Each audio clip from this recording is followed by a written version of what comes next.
Hey guys, welcome to my channel. So today I am going to be sharing with you a little Q&A about Yellowknife. So I've been asking you guys for the last couple weeks to send me your questions, and I have quite a few of them, so this might have to be a two-part video. So I've also broken them up into categories, so maybe I'll leave timestamps down below according to the category. So if you're just interested in a certain category, you can just go right to there in the video. Don't forget to give this a thumbs up if it's been helpful to you. If any of the information has been helpful and you think it might help someone else, then please share this video. And also don't forget to subscribe if you're not already subscribed. And please hit the bell to all so that you can see all of my videos that come out. I try to upload twice a week, Mondays and Thursdays. Let's get started. Okay, so the first question is, where can I look for a place to rent? So most people come here, I find, looking for room rentals. So there are a couple good Facebook groups if you're looking for a room rental. So the first one is Yellowknife Accommodations Facebook group. And then the next one is Yellowknife Classifieds. And that one will have things people are selling as well. And then while we're talking about Facebook groups, a really good Facebook group to join when you live here is called Salvagers Unite. And this is a group where people are often giving stuff away for free, or you can give stuff away for free. It goes quickly though. I have commented on some things in 8 minutes, they're gone. Or I literally see the ad, it pops up, I'm in my car out the door, I drive there and it's already gone. So it's like people are on it, but it can be really good. I've gotten a few really nice things from that site. So if you're looking for an apartment, Northview Company owns most of the apartment buildings here. I think I read something like 80% is owned by Northview. So you're kind of don't have many options there. Now, if you haven't seen, we got our apartment off of Kijiji. Which was a total fluke because, like I said, 80% of them are owned by Northview. So this is just a private guy. It's in his family that they built these complexes. But if you haven't seen my Yellowknife apartment tour video, definitely go check that out. I'll show you a tour of my apartment. It's sort of like a townhouse. Then I'll tell you like how much it costs and how much apartments generally cost in the area. And if you're looking for houses, obviously you're going to have to look on websites like Century 21, Realtor.ca, that kind of thing. Here's Alice. Okay, so number 2 is, when renting, how long is the lease term and how much is the deposit? It definitely varies, but I think most lease terms are for the year. And the deposit I know for townhouses, it's usually the 1 month's rent. For other apartments, when we were looking into Northview, it was just like a random amount. So it was like, say, 50% of the cost or 25% of the cost even. So the next one is, are there rough areas? So I've heard some things about Lanky Court area. Let me know if you're watching from Yellowknife and comment down below if you have a better answer to this question. And we also heard that downtown is not the best place. It can be louder and whatever. So also with cockroaches, I was mega worried about that because I read that that was a problem in some of the apartments here before I moved up. And I read there are some downtown that do have cockroaches, so I don't know. Just be careful, I guess, when you're renting. It was hard for us though. I find when you're looking online, there wasn't a lot of options that you could really tell and like make a decision from far away. It's really cool. You kind of saw the same townhouses on the ads, and the Northview site wasn't very good or up to date. Definitely, if you can come here and look, that is your best bet. So the next question is, what stores are in Yellowknife? And I am going to be doing a video coming out soon about like 10 stores that you recognize, like chain stores. As I'm doing my Yellowknife per month videos, I try to cover things like that. So I take you on sort of drive-throughs of the city and different areas, highlight signs and things like that for you to see what is here. Definitely be doing a specific video geared toward that coming up. So make sure you subscribe for that. Now, I've been specifically asked about McDonald's. We do have a McDonald's, and let me tell you, it is the best McDonald's in the country. I am certain of it. I've been to a lot of McDonald's in the country, and it is so good. They are always so fast and so polite. It's amazing. It's such a good McDonald's. It's so weird. I know it's such a weird thing to say. They always get your order right, like almost every time. I just had some really crappy McDonald's in my cities, but only good things to say about McDonald's. We only had one incident recently where this guy kind of just like lost his mind on us. It was the most bizarre experience. It was really weird, but I'm certain it was just a fluke thing and he was just having a bad day or something. It was really weird. Anyway, so we do have McDonald's. I've been asked about Burger King. We do not have a Burger King. Walmart we do have, but it is not. It is a superstore, I think it's called. It only has like dry goods groceries, if that makes sense. So there's no fresh groceries. in the Superstore. I've been asked about Best Buy as well, and we do not have a Best Buy. So the next one is, what churches are here? So I attend one downtown. It's like right downtown. It's called the Church of Jesus Christ of Latter-day Saints, and that's definitely the one I recommend you go to if you're here, and I'll see you there. There's not many people there, so that would be really cool to meet some of you if that ever happened. But other than that, there are like tons of Christian churches. So there's, I got my notes here. So there's Baptist, non-denominational, United, Pentecostal, Lutheran, Catholic, Salvation Army, and then you've got Jehovah's Witnesses, and I think they just built a mosque. At least I saw a news article about them building one in the last couple of years, so that's an option as well. I'm pretty sure. Don't quote me on that. Okay, so the next one is, what national parks are there? And I definitely cover those. Check out my Yellowknife by month videos. So what I mean by that is Yellowknife in May, Yellowknife in April, Yellowknife per month. I'm going to be doing one every month for the next year, maybe more, depending. You guys seem to really like those videos, so maybe I'll keep those up. But I cover every month. I'm pretty sure I will be covering a national park because we do tons of hiking. Also on my Instagram, I cover a lot of national parks. So if you aren't following me on Instagram, it's at Life in Yellowknife.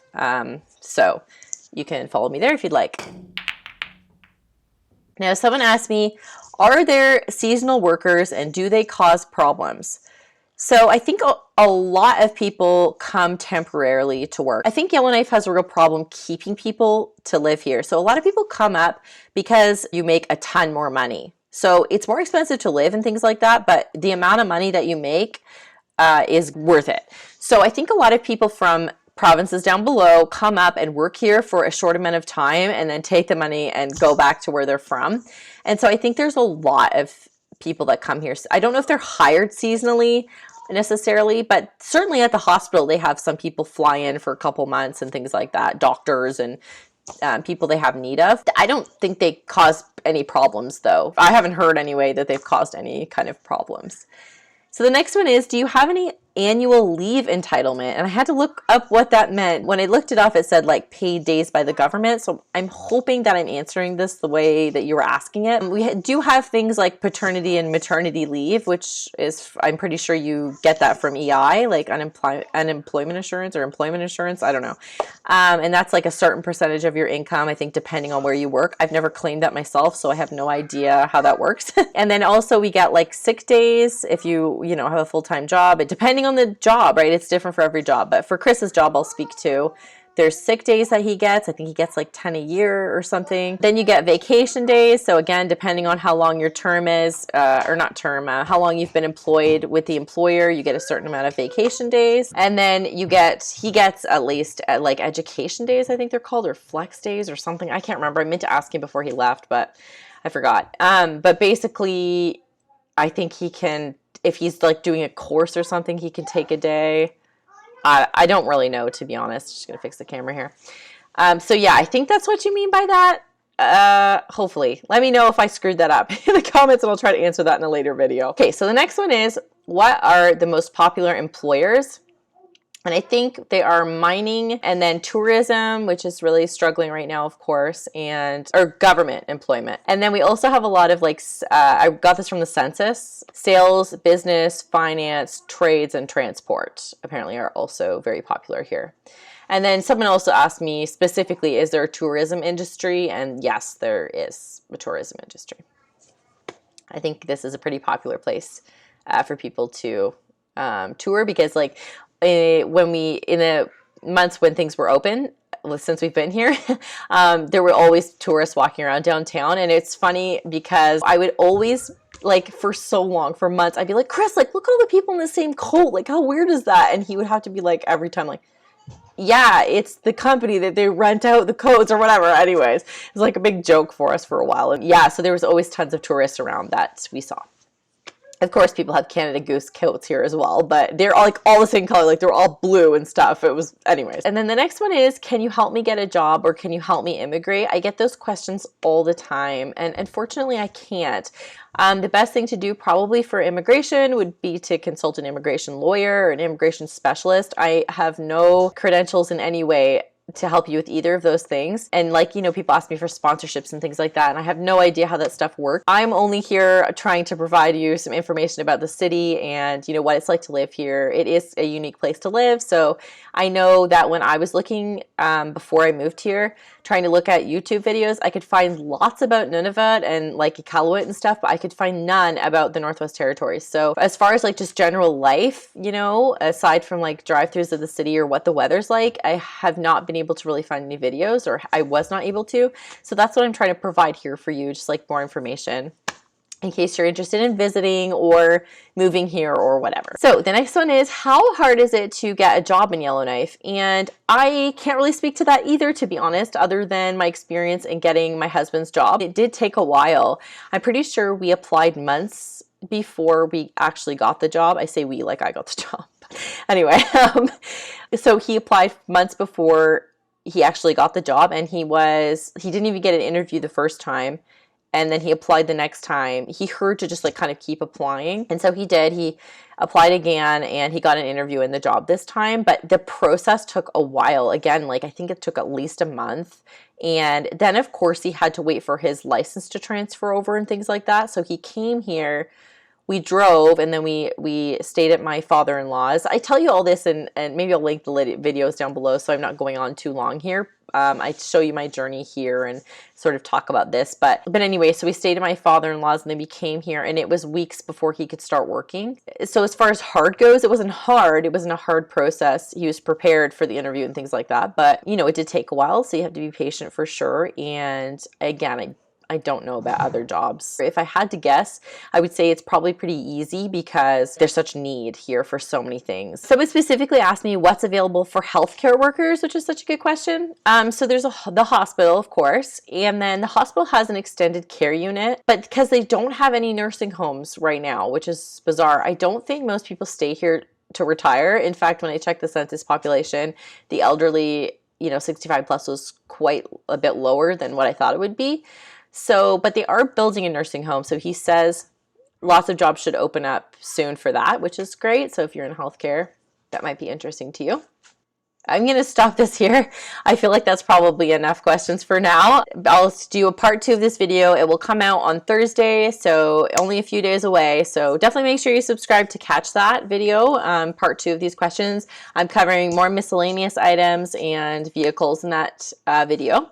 So thank you so much for watching, guys. If you have any questions, definitely leave them down below, and I do try to answer them right away, but you know, if I get enough of them, I can do another one of these videos in a few months or so. So anyway, thank you for watching, guys. I'll see you in the next one.